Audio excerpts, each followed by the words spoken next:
Hello, everyone. Thank you so very much, as always, for joining us here on Global Morning. This is Global Television. We're live in Abuja, Nigeria's capital. I'm Uyi Agmofwegbe. And for a change, as I say, in life, change is the only permanent phenomenon. Ramsey Enoch Agbo, the last person you thought would be on the show this morning, is in flesh and blood on Global Morning. Ramsey, good to see you. It's good to see you too. It's good to be with you on Global Morning once again. It's been a while. Yes, a long while, I should say. A long while, yes. But I'm here this morning. Right. You know, sometimes we can't really predict how it goes. Sometimes it happens, and we are here. It's a pleasure to be with you on the Always a program pleasure, too. Well, just to say that Joma is out for the next couple of days, so Ramsey will be filling in for her. But nonetheless, the interaction and of the engaging conversations will still be brought to you in the course of the show here. And talking about engaging conversation, for example, political developments have evolved the last couple of days, especially during this weekend, and we understand it will continue today, especially Ramsey, when you're looking at it from the standpoint of the long-awaited defection of Governor Abba Kabir Yusuf of Kano State. Friday, just about 3 days ago, he formally resigned from the New Nigeria People's Party, the NNPP, the party most people have come to see as his darling, if you like, a political family that became a vehicle, or if you like, a channel through which he emerged as the governor of Kano State. But today, all of that will formally change in a couple of hours when he now officially defects to the All Progressives Congress. We understand plans are already being perfected for that event to happen today, where he will be officially received into the All Progressives, the ruling party's fold. When you look at that, because there were people who said, okay, well, we didn't see the, if you like, multiple defections of PDP governors happening, but, well, here we are now, it has happened, there's next to nothing we can do about it. However, it will appear that of Governor Yusuf, it's more of a shock for not just those in the political space, but even for those who are on the sidelines. Yes, you know, a lot of people thought what's happening in Anambra State is going to replicate itself in Kano State. Kano State, the APGA model. The APGA, whatever happens. Any election, most of the elections that happened in Anambra State, it has been APGA. In fact, if you're in APGA, you have this level of assurance that in Anambra State. In Anambra State. And same thing has been in Kano State for the NNPP, the Kwankwasias. But then I think the defection of the governor is long overdue. A lot of people have speculated it. I told someone, I said, in the spirit, he has defected long ago. It is just the official defection now that is yet to happen. And it was so amazing that a lot of his team defected alongside with him, which is the normal thing that happened in most states. But maybe you just have one or two persons that said, I want to stand my ground, even though they will later defect and join the train. I think for Kano State is a great turn, and I don't know how Kwankwaso is feeling right now, but this is something that he has developed a shocker for it long ago, because the handwriting on the wall showed that it was going to happen. I'm sure there must have been series of meetings, even with the governor too, a series of meetings, even though some persons are speculating that Kwankwaso himself, it's a speculation, himself may be joining the APC. All Progressive Congress, APC at some point. You know, there was that speculation. You know, anytime anyone visits or have a talk or a meeting with the president, what people suspect next is he's about defecting. So with what is happening in Kano State now, we're waiting for the official defection. The celebration is just a celebration that we're waiting for because it has happened. But then in Kano State, I think the vote in Kano State, except if any other thing happens, the vote in Kano State is going to be divided right now, because this is politics. Whether you like it or not, there must still be some persons who will still want to be loyal to the NNPP, even though the governor has defected. Right. Some person said, all right, he's no longer a Kwankwasia, but then NNPP in Kano is still standing. But then if the governor has defected, it's obvious that the strength of the party has reduced. All right. If not completely, then maybe 50%, as the case may be. So anything is capable of happening. But then I think 2027, come 2027, it's going to be a serious, Kano now. Right. During the election, everybody wait for Kano's results. Yeah, as I say, the policies of Kano State is peculiar to It's Kano State. peculiar, a lot of people wait for, how is it happening in Kano? A lot of people, because a lot of people believe it's a game of number. Right. And you know how large Kano is and the number of votes that come from Kano. So somehow, it's going to be divided. But I knew right from time, I didn't tell anyone, but right from time, with the capacity of the former APC national chairman, talking about Dr. Alhaji Ganduje, I know that with his strength in Kano State, this was going to happen someday. Him being in APC and looking at the kind of grants he has in Kano State. So a lot of people have actually speculated this. So let's see what happens. Before now, we said, well, it's because there is a trouble water in PDP. That's the reason all the governors, and that's the excuse they were using, that they can't stay in the house that is divided and collapsing. Probably it's going to fall on them. And a lot of them have left the party. Right. And right now, what about NNPP? Let's just keep our fingers crossed. If the same thing may someday replicate itself in Anambra State, probably. Well, you asked what about the NNPP? The government is advancing almost similar reasons or grounds as we saw with those other governors that left the PDP for the APC. First, he talks about irredeemable crisis, and then he talks about the need for Kano to be front and center of national development, again, to be plugged. That's what all the governors, that's one of their... It's universal when you're defecting. But again, we need to also establish the fact that as it stands right now, the deputy governor is not with the governor on this one, right? The deputy governor has directly and indirectly, if you like, highlighted his loyalty to the leader of the Kwankwasia movement, talking about the former governor of the state, Engineer Rabiu Kwankwaso. But then today, the governor, talking about Governor Yusuf, will be moving to the APC with 22 members of the House of Assembly. He'll be moving with 7 members of the House of Representatives.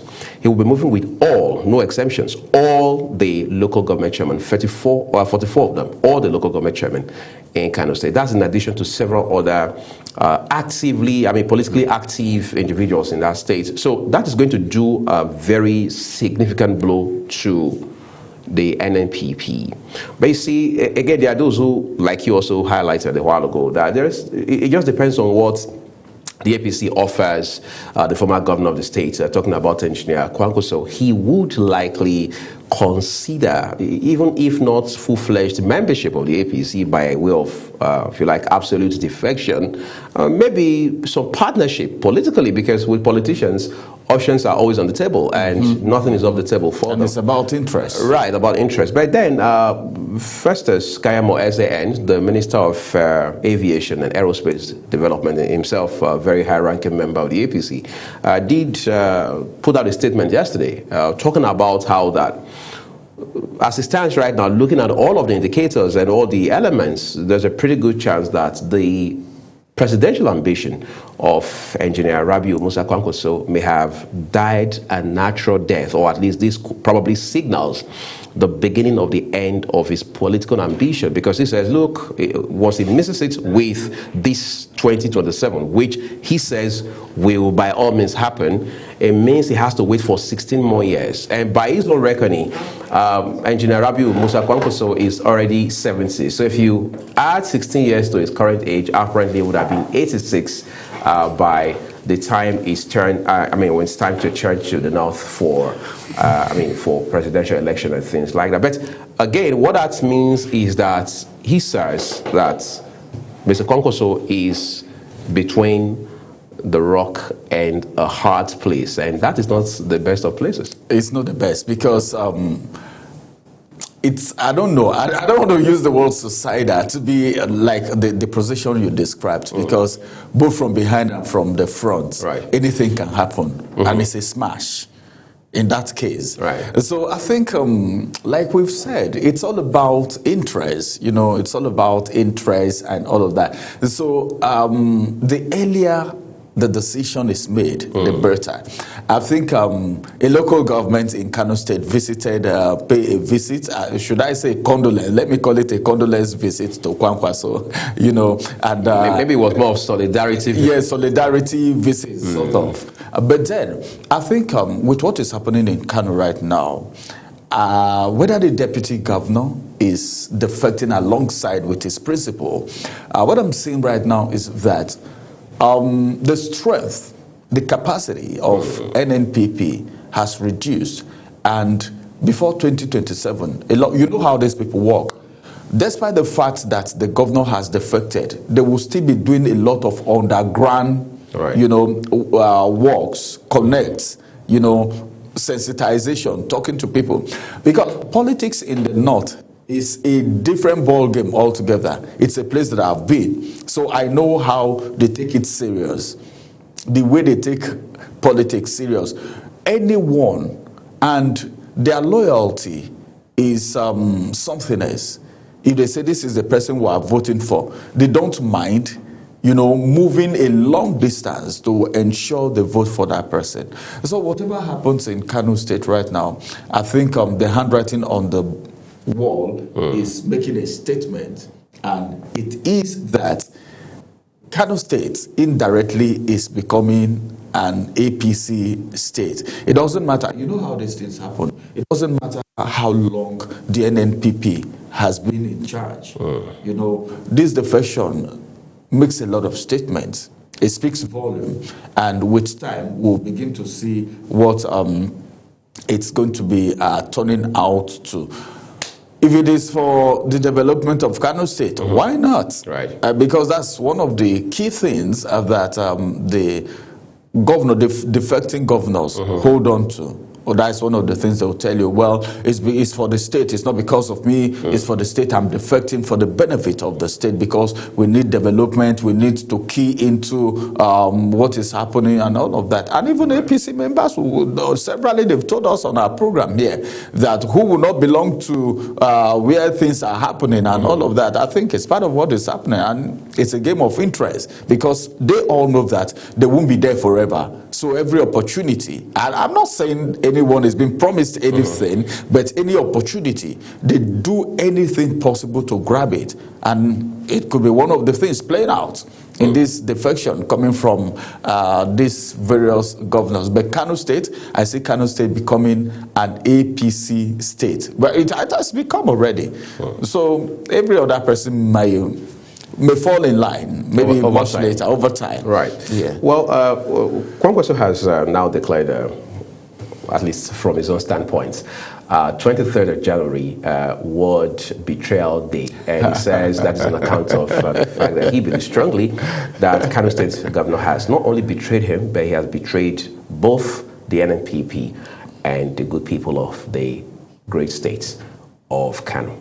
This is what we're taking a break now. It's time to join Ramsey Enoch Agbo, because shortly he will be bringing us some inspirational, not just for this Monday, but for the whole of the week. Please stay with us. Wake up with Global Morning, your daily guide to what's happening and making the rounds. We delve into headlines, newspaper reviews, spot-on analysis, policies, current events, real talk, real issues that affect us all. From the latest trends to the debate, every topic, every angle, Global Morning is where it all starts.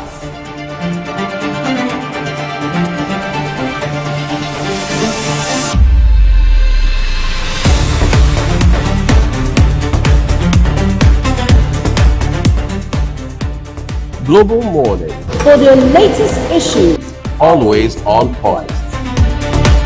watch Global Morning Monday to Friday at 7 a.m. Saturday and Sunday at 8 a.m. on Global Television.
New Imo is on the rise.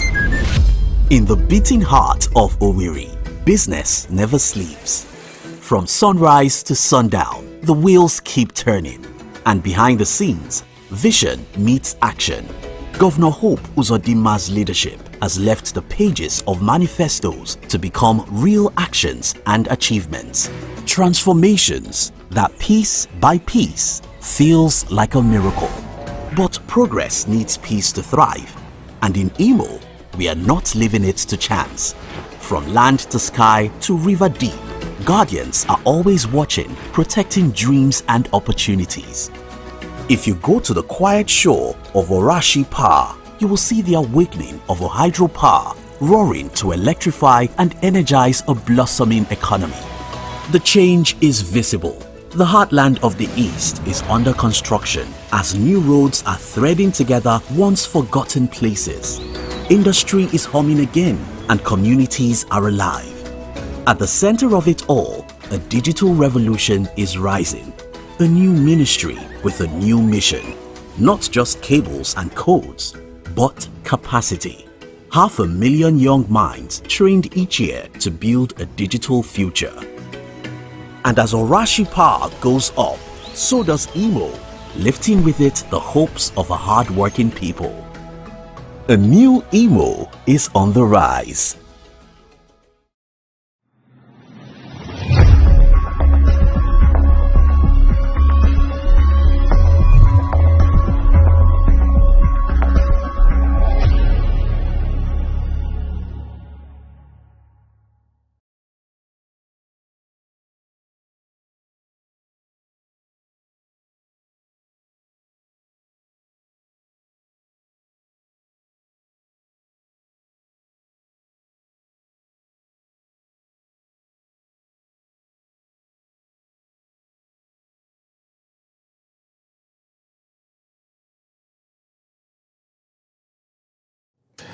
So many thanks for joining us once again on Heart to Heart Inspirational. We just want to inspire you, encourage you.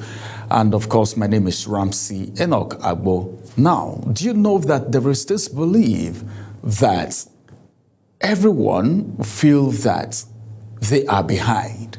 You ask a lot of people, and some people even tell their colleagues, their neighbors, their friends, their family members that they are behind. But let me tell you something right here. I want to start by correcting that lie that many of us have believed for too long. It's been a long time that a lot of people believe this lie. I want to say it is a lie, okay? It depends on what I want to say now. when someone say, I'm late, I'm late. And a lot of people have crashed out of destiny. A lot of people have mixed it in life because they feel, I'm late. Hey, she's married, I'm not married. Oh my God, she's rich, I'm not rich. Oh, she's gotten admission, but look at me right here. But nobody is saying, oh, she's dead. Why am I not dead? Has anybody said that? Nobody is saying, oh, some of my mates are mad. Why am I not mad? I should. They don't tell themselves that they should be mad also because somebody is in their category or at their age level is mad or maybe probably late or dead. Why are you not saying, all right, you should be dead or you should be mad? The same way you're thinking that, oh, you should be rich because the other person is rich and you are of the same age grade or classmate or something or neighbor or whatever. That's the reason I said it's a lie. When you are being forced to believe that you are late. And a lot of people, because they feel they are late now, they do nothing anymore because that is their mindset. Because that's what they believe. But then I should further let you know this. Others ahead of you doesn't mean that you are late because you are also ahead of someone. That's it. But hear me clearly today that you are not behind. All right. We live in a world obsessed with a lot of comparison. Social media shows us edited victories. A lot of victories you see, a lot of successes you see on social media are edited victories. All right. In the real sense of it, you meet some of these people one-on-one, you will be shocked. Hey, come on. Is that the person I see on social media? It is edited victories. All right. There are a lot of people that are living with struggles, but they come on social media and they paint everything like they don't have any issue. You see some families not doing well, some husband and wife not doing well, then you see them on social media, it will appear as if they are the best couple in the world. I'm not saying you should show, all right, the ugly situations you're facing in your family. It's not everything you bring on social media. I'm aware of that. But then you don't need to pattern your life based on what you see on social media. All right. That has made a lot of people get into some acts that they are not supposed to get into. If you see some people's resolution for 2026, you would be shocked. A lot of people want to be successful because they feel they are late. Someone just told me, today that, well, he traveled and you see a lot of people, just little boys who have involved themselves in one or two things, driving big cars, and the people who are doing genuine and legitimate things don't even have that kind of car. That's a wrong comparison, if you ask me, though the person didn't fall for what they were driving. He didn't fall for it. And he was sharing with me today. But we need to know that there are so many things that have happened behind the scene with someone else's highlight reel and conclude would fail.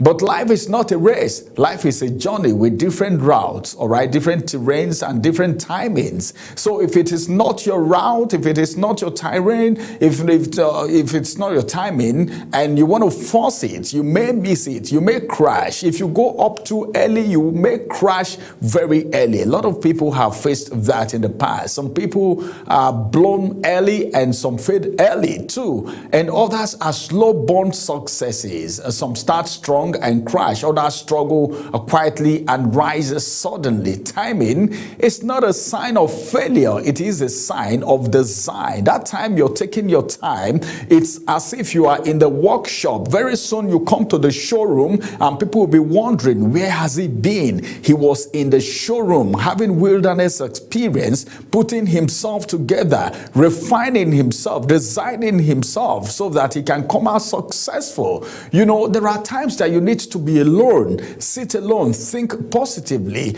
and know what to do per time. You don't run after people. people's successes shouldn't derail you, shouldn't make you miss what you are supposed to do. Because as a matter of fact, what looks like delay is often development process. What feels like waiting is often preparation. And you are being equipped emotionally, mentally, and spiritually and strategically for what you are about to handle. So nobody should tell you that you are late, that you're not married yet, doesn't mean you're not going to get married. That you're not rich yet doesn't mean you're not going to get rich. It's all about times and season. Except if you're not positioned well. For every proper possessioning, there would always be a proper possessioning. If you position well, you possess well. If you arrive early without capacity, without success, you will be destroyed. Because you can only, let me tell you something, you can get to the top, but what keeps you at the top is your character. All right? If you don't have character and charisma, one day you would be displaced from the top. So you need to prepare yourself very well for every success that you're thinking of in your heart. If it is in your heart, it will get into your head and one day it will enter your hand. But if you get it fast without wisdom, you would lose it faster. Okay, let me just give this illustration. Think of an aircraft, for instance, before takeoff. It accelerates on the runway for a very long time before it gets off the track and fly and leave the ground. If it doesn't maintain that timing on the runway for that number of time, it can never accelerate. So that period that you are time is the preparation period for your takeoff. So don't allow anyone discourage you or tell you that you are late, you are behind, or whatever. To the untrained eye, it looks like delay, but without the runway, the plane cannot lift. Some of you are still on the runway, but lift is coming, lift is coming, you will be lifted. So what do you have to do? Okay, stop comparing yourself. The comparing chapter, you should close it. And stop apologizing for your pace. You don't owe anybody any apology for your pace, because it's only you that know what you are cooking. Start now as we speak, trusting your process, because any process you don't trust cannot work for you.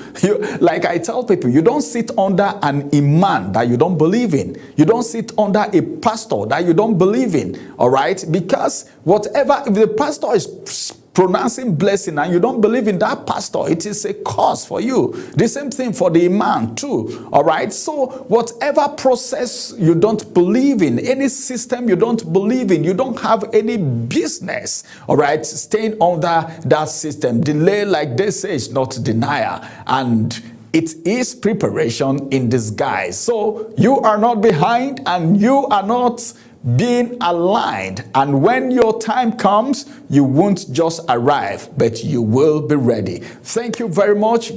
Have a wonderful day, and remember that you are a success going somewhere to happen. Don't allow anyone talk you down. Don't allow anyone tell you that you are late. Your time is coming, and that's the best time for you. Have a beautiful day. Bye-bye for now.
It's now time for us to bring you the headlines from the National Daily.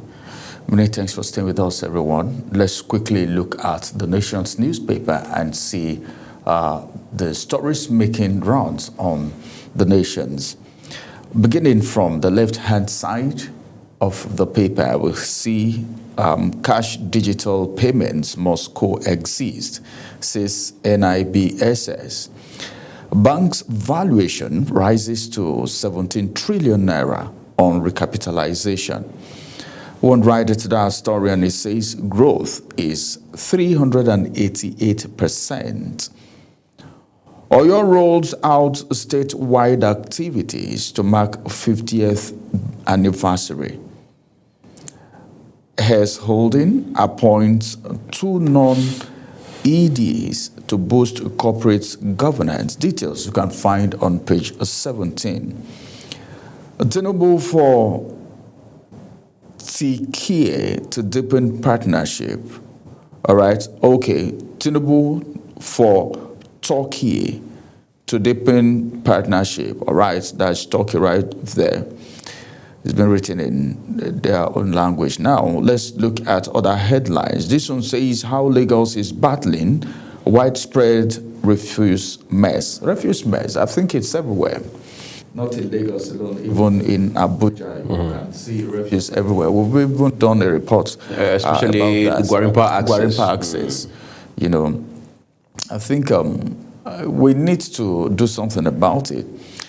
Kano Governor Yusuf picks APC card today. We told you about that before. Then one writer to that story. And the writer says ruling party receives Governor Mufwang in Jos tomorrow. All right, from Kano to Jos. Okay, the wind is still blowing. Now the big story. Tax law, that's the kicker. House of Reps rejects Minority Caucus report. What's the report all about? Pick a copy of the nation's newspaper and see what it is. One writer to that story, and it says fireworks likely as lawmakers return from recess. States got 6.73 trillion naira from federation accounts in 11 months. That's massive there. Two writers to that story, revenue surged by 29.08%. Delta, Rivers, Lagos on top of table. Then finally, from the nation's newspaper, petrol, diesel, LPG prices will continue to crash.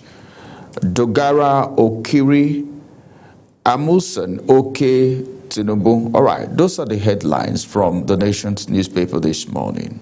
All right. Up next is the Nigerian Tribune. We begin with the headline, top left of the paper. Senators end 35-day Xmas New Year break. Constitution review, electoral bill, others listed for consideration. On page 4, we understand the House and the Senate reopen tomorrow. That's the National Assembly. Then there's a headline here with a picture of the governor of the Central Bank of Nigeria, Mr. Yemi Cardoso. Says Nigerian banks face tough road to Africa's top 10. Awujale, Council of Otumbas, says no law prohibits holders from contesting stool. Those details are waiting you on page 30. And then the Star headline tells us why we will invest $20 billion in Nigeria. Shell CEO commends Tinubu's leadership.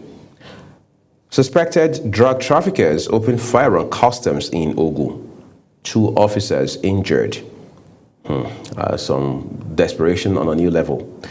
Domestic abuse ends in horror as man kills wife, self with acid. That's a very gory story. Has details on page 30 of today's issue of the Nigerian Tribune. Diplomats divided over federal government's payment of $9 million to U.S. lobbying firm on page 6. Electoral Act Amendment Bill, stakeholders tackle National Assembly. quite a number of riders there. Knock Senate over delay. We must avoid looming constitutional crisis, Okoye, former INEC commissioner. Nothing fundamentally wrong within existing act. Senate knows why it is frustrating it, Okoye. All right, those basically the riders there. Two more headlines to go. Kano Governor Abba Yusuf joins APC today. Oyo at 50 celebrations begin today. Please, those are your headlines. Be sure you catch details when you look at the Nigerian Tribune today. Next port of call is the Punch newspaper. All right, let's quickly look at the Punch newspaper and see the headlines that we have there. On the Punch newspaper this morning, above the nameplate, we have this one which says U.S. exports to Nigerian jump 60% amid Trump tariff. Discourse rejects federal government's free meter plan. This is worth talking about. This is more like closing the door, one of the doors for their Gunje, as a matter of fact. But then if the federal government has given an instruction, if the federal government say, all right, there is a World Bank grant or whatever that would make this possible so that Nigerians can access, this is a basic amenity. It's something that Nigerians need, and we know how these things have caused problems in the past. You know, estimated billing has caused a lot of problem. People have even lost their life as a result of that because of clashes. So if the federal government is coming up to say, well, this is what it's going to be from now henceforth, why rejecting it? They should come up to tell us the reason why they want to reject it. It's just like somebody said, I want to give my family, all right, this to enjoy. Then you said, no, why should you do that? So they should let us know the implications of giving Nigerians prepaid meter for free. They should let us know what the implications are, if there are any. Well, I'd like to contribute to that real quick, because this is quite a public interest issue. Ramsey, I mean, you have also followed this development for a while, how that meter and metering in the power sector have been a pain in the neck. As some people say, it's like a bad tooth, or that causes a lot of pain. You can't sleep at night and things like that. No matter how, if you like, biting the economy may be, most Nigerians just want steady power, and they're ready to scratch their skin to pay for it. However, they also want it to be democratized, so to speak. They want it to be fair. They want the process to be transparent. And that's why there was this vehement, consistent kick against estimated billing and this service charge, which a Lagos-based court had knocked off a few years ago. All thanks to a group of civil society organizations. Now, back to the issue of meter and metering. The federal government says there's a World Bank funding line, all right, that will make meters not just available, but free for any Nigerian who wants it, any Nigerian who wants it, or any customer or any power consumer who wants meter. However, on their own side, the DISCOs, the distribution companies, all 11 of them say that, look, that won't happen, because according to them, what we are hearing is that when the Minister of Power, Mr. Adelabu, or Chief Adelabu, said that, it was nothing better than a political statement. Therefore, we can't take it to the bank because there's no framework around it. You don't just say that and expect miracle or magic to happen the next day. So you've got to put systems and structures in place to drive the process, because it's an initiative and it has to be systematic, which makes a lot of sense.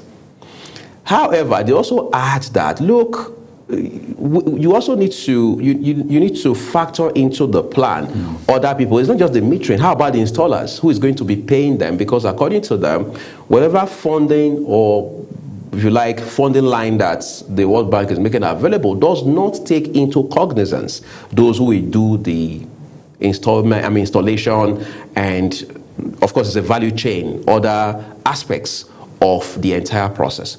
That also means that this is a bit chaotic, it's haphazard. It means that there hasn't been a sit down between the leadership of the Ministry of Power or the agencies involved on the one hand, and the leadership or the managements of the 11 power distribution companies in the country before that statement was made. And if that is the case, with a big if, it means that Nigerians are going to sit down and say, you see, the government is trying to make life a little easy for us with regards to power. These distribution companies are not allowing it to happen. And we also do not want, I speak now as a Nigerian, we also do not want a situation where the government will come up tomorrow, especially the Minister of Power, Chief Adelabu, and say, you see, we have tried as much as we can to ensure that meters are free for Nigerians, but you see, these private sector people, these business people, these discos are not allowing that happen. The question is, if they're not allowing that happen, don't we have a regulatory framework or even regulatory frameworks to drive such a process in 2026? And if they still decide to put up defenses or become, as they say, a clog in the wheel of progress in this regard, what are the punitive options that the government or the regulatory agencies have? I think you nailed it all. If discourse is coming out to say this is the reason why this may not be possible, Adelabu, who have made these announcements now, who is aware of this funding from World Bank, should come out and let Nigerians know that the fund is available and the meters are available. And there's no going back. And there's no going back. Right. Because you're talking to a nation here, you're talking to a country here. And if there is any failure, if we can't drive this process, then it's not worth being a minister. That's it. Because it's about taking responsibility. It's about taking responsibility. And the clarity of leadership. See, if he does this, it's going to go down memory lane for him as a minister. During his time, we got prepaid meter for free. Talking about installation, every Nigerian knows if I go get the meter for free, I should install. It's just like you going to buy your fittings. You go to the shop, get your fittings. You pay the electrician who is going to install them in your house. So Nigerians should be quite aware of that fact that they would have to pay for installation, as a matter of fact, even if it is people, employees of Discourse that will be fixing it, that payment should be made. But the bottom line is, let me tell you the truth. Even though they said it's free, is it going to be completely free? That's another question, because we know where we are. And we know how things work this way. Some persons may go get it and said, okay, if you're in a rush, this person is selling at so price, you know, and Nigerians will be ready to pay because a lot of people want to at least jump over that bridge. All right, let's get back to the papers and bring you a few headlines from the Punch newspaper before we move to the next point of call right here. This one says inflation. It raises 2.8 trillion naira from workers' pay in 1 year. And now to the big story, 2027 battle. Kano earthquake as Yusuf dumps opposition for APC. Don't worry, just keep tab. Just keep watching Global Television. We'll bring you all the details as it unfolds. The developing stories will be coming your way. NDLEA nabs Brazilian lady with 3 billion naira heroin at Abuja airport. Only God know how to do this their thing. A suspected kidnappers killed police inspector during rescue operations in Oyo. Minority caucus house clash over tax law probe. And finally, from the Punch newspaper this morning, Tinubu Shell in high-level talks over $20 billion Nigeria investment. And those are the headlines from the Punch newspaper as we move to the next point of call, which is the New Telegraph. Well, thank you, Ramsey. Just above the nameplate of the New Telegraph, it says here with Kika, CBN, BVN's on watch list for fraud-related activities hits 13,766. That's quite a number of BVNs to look out for regarding fraud-related activities. Reports, mobile money leads Africa's financial access push. Sounds like we're going somewhere on that front. Reforms, Shell Global CEO hails Tinubu's visionary leadership. That's on page 2. Makinde, you can't speak truth to power under this government. 2027, mind game ends as battle for ADC tickets begins. Somebody said, it was even credited to Minister of Aviation and Aerospace Development, Festus Keyamo, saying that Atiku Abubakar, former vice president, owns the African Democratic Congress. Incidentally, we now have Peter Obi, we have the likes of Rotimi Jibika and Mechi there, and people say these are also big wigs in their own right who will likely want to slug it out as far as the presidential ticket of the ADC is concerned. We'll just keep our fingers crossed and see how all of this unfolds. A rising insecurity, lawyers demand scrapping of security votes. That's a conversation we should have anyway. High operational cost, airlines mull further fare hikes, lament revenue loss, almost empty flights. Why we are flying at a loss by Okonkwo. Read up those details on page 4 of the New Telegraph today. Impeachment plot, refusal to squander public funds, liable for Fubara's ordeal. Group alleges as calls for National Assembly to take over Rivers Assembly heightens. My confidence is in God, Rivers State Governor. Well, I'm sure you saw him in church a few days ago with his deputy. Those details await you in the meantime on pages 2, 5, 6, and 8. All right, and then you have a canvas of the New Telegraph Awards 2025 winners, most of them governors, and all of them politically exposed people. All right, we'll read up those details on page on the New Telegraph today as we move on to the next paper, and that happens to be the Daily Independent newspaper. All right, quickly let's look at the Daily Independent newspaper and see what the headlines are saying, beginning from the big story right here. Recapitalization, 4 banks risk a forced merger downgrade as deadline nears. This is, I don't know how to describe this right now, but then it's coming more like a blow. All right, you know how it happens now. So now, more stories from the Daily Independent. Shell CEO credits Tinubu's reform for $20 billion investment plan. Banks tighten risk control despite improved credit. And of course, this one says, please intercept truck conveying explosive devices. Arrest driver who is involved. Right. I think this person should be named and shamed. True. Because we're trying to fight insecurity here, and we'll still see explosive devices flying up and down. Before you know, you hear someone has gone to plant one explosive somewhere. Right. So this should be followed to the latter. Serap sues Adelabo and bet over failure to account for 128 billion naira in power ministry. Could that be the money, the World Bank money? I'm just saying. All right, more headlines still coming from the Daily Independent. Rising dormant PPP accounts threaten pension stability. Tinubu departs for Turkey today on state visit.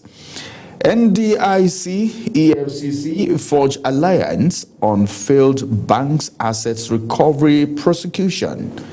Then finally, Governor Yusuf to rejoin APC today. Rejoin, right? Because he had been a member of the APC, just for the record. Then he left, probably because he want to get power in Kano, because it was there. More than 10 years ago. Yeah, he even got a ticket for Kano Central Senatorial District, all right, which later relinquished to his, should we say, now estranged political godfather and benefactor, talking about former governor of Kano State, Engineer Rabiu Musa Kwankwaso. But then again, at some point he found himself in NNPP, where he became more like, if you like, the ambassador of the party, the poster boy, so to speak, of the party. But today, he's going back. I mean, he has gone back to the APC. These people have intentions. It's homecoming. Yeah, homecoming, exactly. Right. Yeah, they have intentions.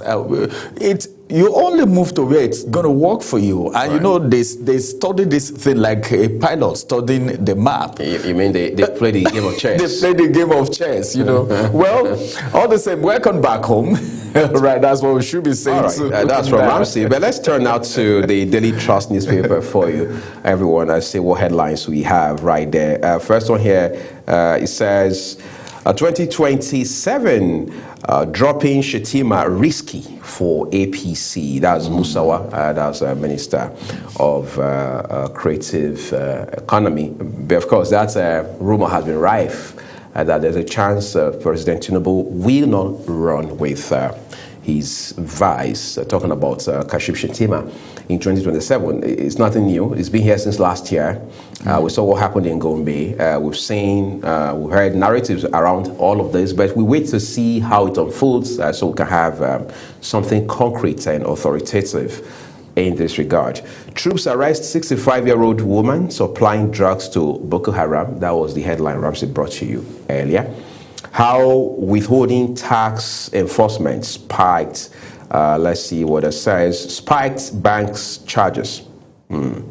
Alleged coup, military hands over reports to Tinubu. But there was denial in this regard again the other time, but which report is being handed to the president now? You can read of those details on pages 4 and 5 of the Daily Trust newspaper. Kaduna abduction, 166 still in captivity 1 week after. How snake killed teacher at dilapidated FCT school on page 24. That's quite a sad story. Impeachment plots, National Assembly urged to take over Rivers Assembly duties. Kano governor's defection pulls deputy on the spot. We hope this doesn't go the way of the other states where the deputy was towing a different path. We encourage you to read up details of these headlines from the Daily Trust today. Next, we go to look at another paper for you now while you take a look at those details from the Daily Trust newspaper this morning. And Ramsey will walk us through the headlines from the next paper. All right, let's quickly move to the next paper, which is the Blueprint. All right, is it Blueprint? Yeah, that's the Blueprint newspaper. Okay, Blueprint newspaper, right. Let's look at the Blueprint newspaper and see the headlines that we have there. Police intercept trucks laden with suspected explosive materials in Oyo, not even in the north. That means there is an encroachment somehow. Okay. DSS NAB Sea Pirates foils hijack of crude oil vessel. Cruise abduction. Addison says federal government signs Enugu Airport concession, says it will boost Southeast economy. EPL, that's from the Weather Spot. Manchester United stun Arsenal 3-2. That's unusual. Okay, more of that you get during the Talk Spot. Odi will be bringing us the details. Now, why Rivers lawmakers want Fubara deputy out? The South professional women are the ones talking right there. 12 years after leaving party, Kano governor returns to APC today. To write us to that story, kicks off Kano e-registration exercise. Speaker, 21 lawmakers, 8 House of Reps members, and 44 local government chairmen also defected with him. Nigeria's forex reserve break $46 billion barrier after 8 years. Tinubu to undertake a state visit to Turkey today. And this says the tax reforms law, that's the kicker, reps disown minority caucus report, cites procedural breach. Now the big story says NMDPRA eyes additional $50 billion investment in midstream sector. And those are the headlines from the Blueprint newspaper this morning. And of course, that's going to be the size of the national dailies for you this morning. We also want to let you know that every of this headline is the property of the various newspaper houses. Global Television does not have an editorial contribution to these headlines. All right, we'll take a break now, everyone. When we return, it will be time to join Ogochukwu Mobina as we bring you social bars. To stay with us. Wake up with Global Morning, your daily guide to what's happening and making the rounds. We delve into headlines, newspaper reviews, spot-on analysis, policies, current events, real talk, real issues that affect us all. From the latest trends to the debate, every topic, every angle, Global Morning is where it all starts.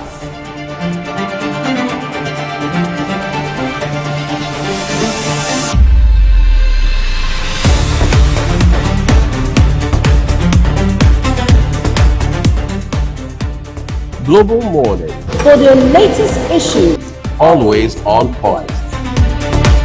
watch Global Morning Monday to Friday at 7 a.m. Saturday and Sunday at 8 a.m. on Global Television.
New Imo is on the rise.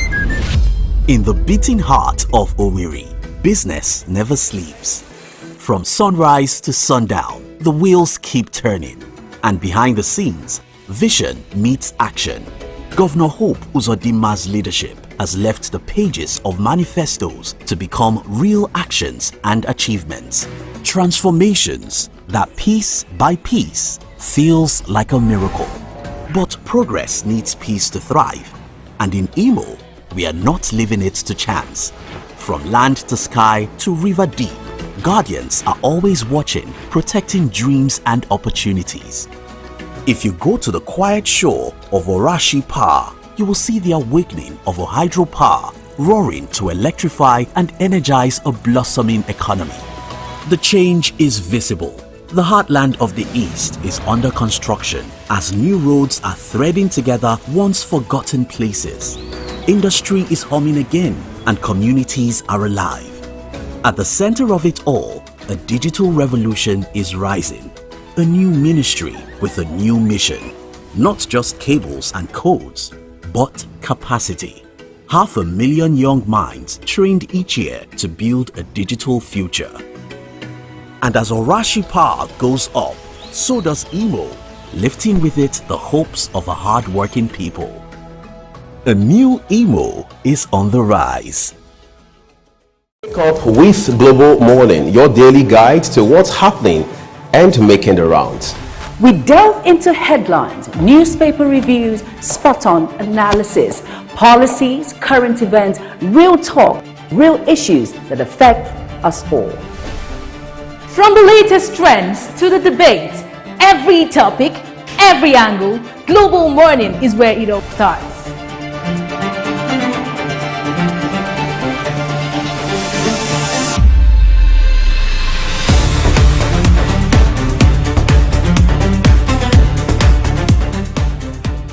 Global Morning, For the latest issues, always on point.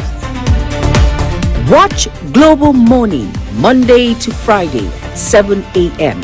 Saturday and Sunday at 8 a.m. on Global Television.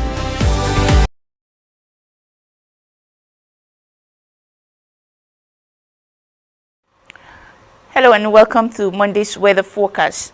We will continue to experience slight Harmattan dust haze across the northern and the north central region as dry air and warm temperatures, mostly in the upper 30s, continue to dominate this region. The southern part of the country will see patches of cloud with prospects of afternoon and evening thunderstorms over parts of Ogun, Lagos, Delta, Bayelsa, Cross River, Rivers and Akwa Ibom State. And as the forecast, do keep hydrated and stay weather-wise. I am Akani Samarda.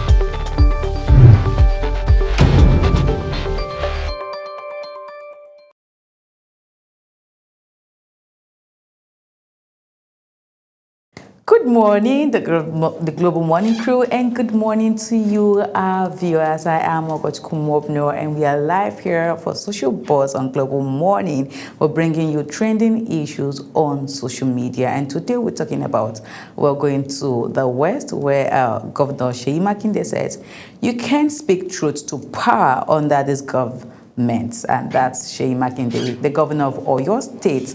Seyi Makinde says it has become difficult to speak truth to power under the Tinubu-led administration.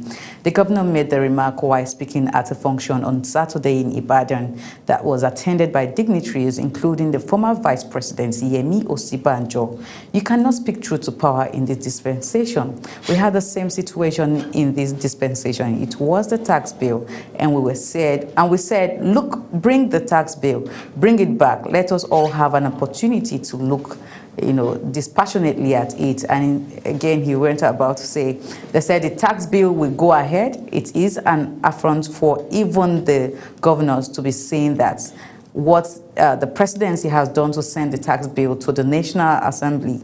The tax bill, we don't know what was passed at the National Assembly. We don't also know what was signed up. When I say I miss you so much, sir, he said, okay, who was he referring to?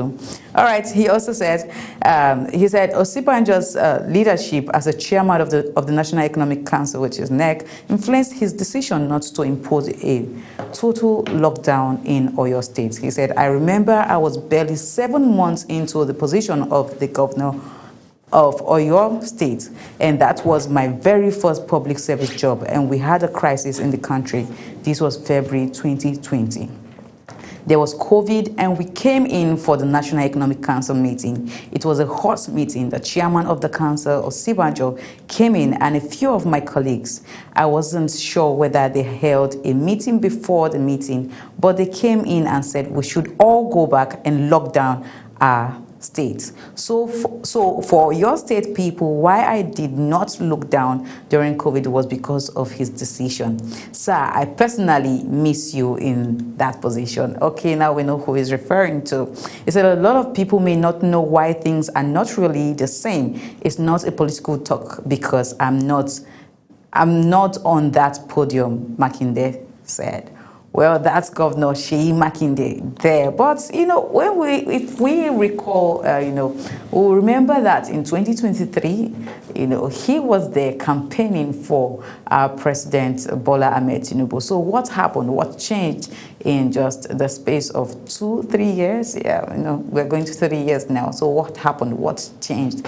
We thought, you know, he was a loyalist to President Bola Tinubu. We'll be taking some comments from social media as regards that, and let's know what people on social media thinks about that. And the first comment we're taking from is coming from Alabi Mopo, and Alabi says, coming from a governor who collected billions of Oyo's progress, yet funds were diverted for personal gains. What's your truth, sir? Okay, we do not know if that is the truth. We cannot verify that claim right now, Alabi. The second comment is coming from Ayola Dani, and Ayola says, people seem remarkably quick to forget.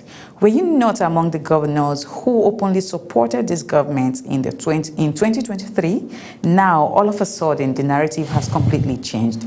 Nigerian politicians are, without question, some of the most inconsistent individuals on the planet. Their position shifts with convenience, not principle. I do not trust any of them, absolutely none. All right, thank you so much, Ayola Dani there. And these are the comments we can pick from social media concerning this topic. Well, I'm not alone today in the studio. It's a Monday morning, and of course I have with me Uyi Agbomofuegwe. Good morning, Uyi. Good morning, Ogo Chiku. I'm sure you had a great weekend. Of course I did. And you? Well, what can I say? I'm grateful. All right, thank you so much for joining me this morning. So we're talking about Governor Seyi Makinde of Oyo State, and you know, right now he's disapproving of everything he must have approved of in 2023, saying that no one can speak anymore in this dispensation. Is very hard, including governors of states. What do you think about this commentary? Well, I think those comments that you read out, I mean, which are opinions of Nigerians who are also in this country, or at least aware of happenings in the country, just like the rest of us. Quite frankly, we must say in the very middle, I mean, right at the heart of all of this is the fact that Governor Seyi Makinde of Oyo State is a politician. Like you mentioned in passing on a number of occasions, he had been part of the G5, which at the time was, had its de facto leader in the person of Nyesom Wike, who today has pitted himself, or should I say circumstances have pitted him against Seyi Makinde, so they don't see eye to eye, politically speaking, at this point. So the question is, on what basis was Governor Seyi Makinde supporting, if you like, the then candidate of the APC, talking about now President Bola Ahmed Tinubu, all right? Was it to pepper Atiku at that time and other such persons within the People's Democratic Party? Well, we're yet to find out. And at this point, on account of these issues that he has now raised, he has also now, if you like, kicked the dust of moral question over himself, because people are going to ask, if you supported this government, the emergence of this government, barely 3 years ago, and today you do a 180 degrees and you say, well, you can't speak truth to this government. I miss the days that we had Professor Yemi Osinbajo as the vice president, who by law is statutorily the chairman of the National Economic Council. Then it raises a lot of questions. It means that you're also now making it much harder for people to trust you, especially within the political space. And to even add to that, on the final note, to think that Governor Seyi Makinde held a meeting just last week, a few days ago, with President Bola Tinubu, makes you naturally want to ask, what were the talking points in that meeting? What sort of conversations did they have? Could he be making these statements as part of the fallout from that meeting? Or is it just a governor who is frustrated on account of where his party, the People's Democratic Party, is at this point in time? I'm sure in the days, weeks, and months ahead, we will find out. Definitely, we will find out what exactly Governor Seyi Makinde of Oyo State means by that statement. But then, thank you so much for joining us on the show, Social Buzz on Global Warning. I remain Ogojkumobno, and I want you to stay here because we have a lot for you here on Global Morning. Bye for now. Wake up with Global Morning, your daily guide to what's happening and making the rounds. We delve into headlines, newspaper reviews, spot-on analysis, policies, current events, real talk, real issues that affect us all. From the latest trends to the debate, every topic, every angle. Global Morning is where it all starts.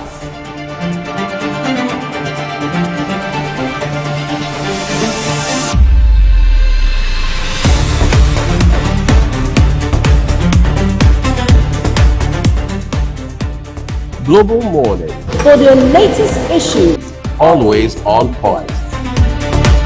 watch Global Morning Monday to Friday at 7 a.m. Saturday and Sunday at 8 a.m.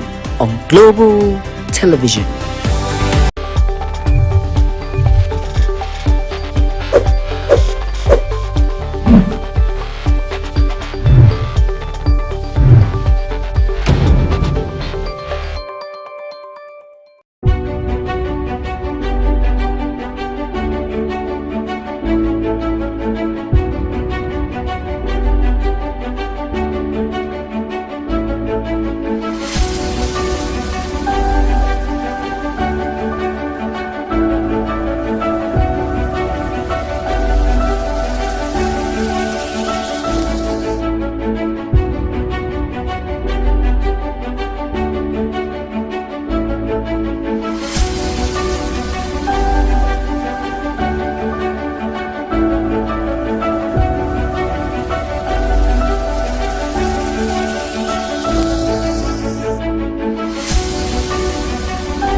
New Imo is on the rise.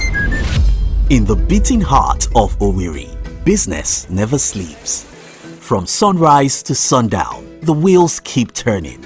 And behind the scenes, vision meets action. Governor Hope Uzodinma's leadership has left the pages of manifestos to become real actions and achievements. Transformations that piece by piece feels like a miracle. But progress needs peace to thrive, and in Imo, we are not leaving it to chance. From land to sky to river deep, guardians are always watching, protecting dreams and opportunities. If you go to the quiet shore of Orashi Power, you will see the awakening of a hydropower roaring to electrify and energize a blossoming economy. The change is visible. The heartland of the East is under construction as new roads are threading together once forgotten places. Industry is humming again and communities are alive. At the center of it all, a digital revolution is rising. A new ministry with a new mission. Not just cables and codes, but capacity. 500,000 young minds trained each year to build a digital future. And as Orashi Power goes up, so does Imo, lifting with it the hopes of a hard-working people. A new Imo is on the rise.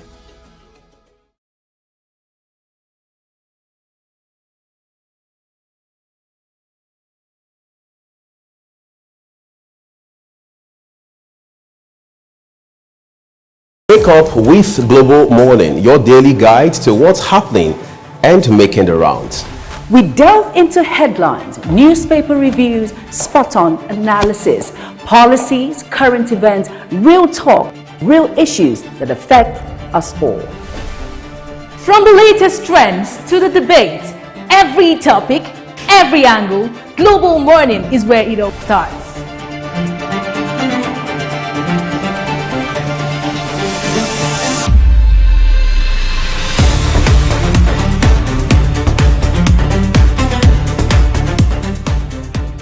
Global Morning, For the latest issues, always on point.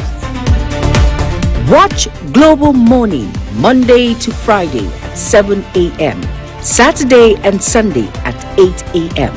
on Global Television. Many people would agree that it has been some sort of not just political gains, but winning streak of some kind for the All Progressives Congress, the ruling APC. You look at the last couple of months, the number of governors who have left, particularly the People's Democratic Party, the PDP, to join the APC. For those who follow developments in the political space, they say it is also indicative of the amount of advantage that the APC would bring into the 2027 general election. Now, the most recent of them all, which many say is not only pivotal, but is historical, is Kano, where until now, Governor Abba Yusuf has been a member of the NNPP.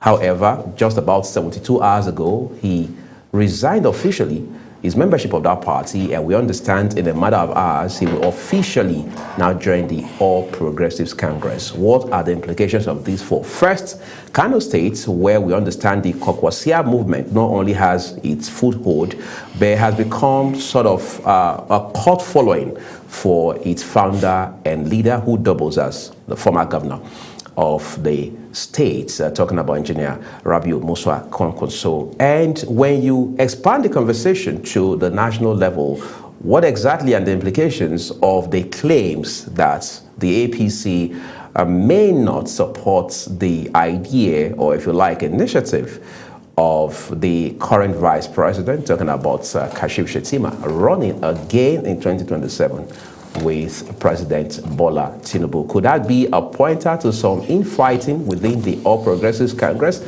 especially following some of the political developments that we saw last year, amongst them being the one that happened in Gombe State? This morning we're joined by not just a member of the All Progressives Congress APC, but a chieftain of the party, who is also a leader of what I would like to call a consortium of support groups for Bola Ahmed Tinubu, the President of the Federal Republic of Nigeria, and the leader of the ruling party, Chief Chibuna Ubawike. Thank you so very much for coming on the program. You're welcome. Great. Ramsey and I have the honor to host you and have this timely conversation this morning. I'd like us to begin with what is coming up in the next few hours, which is the official defection, or if you like, homecoming, as people now say, of Governor of Kano State into your party. What makes it different from the other ones you and I had talked about here on the program before?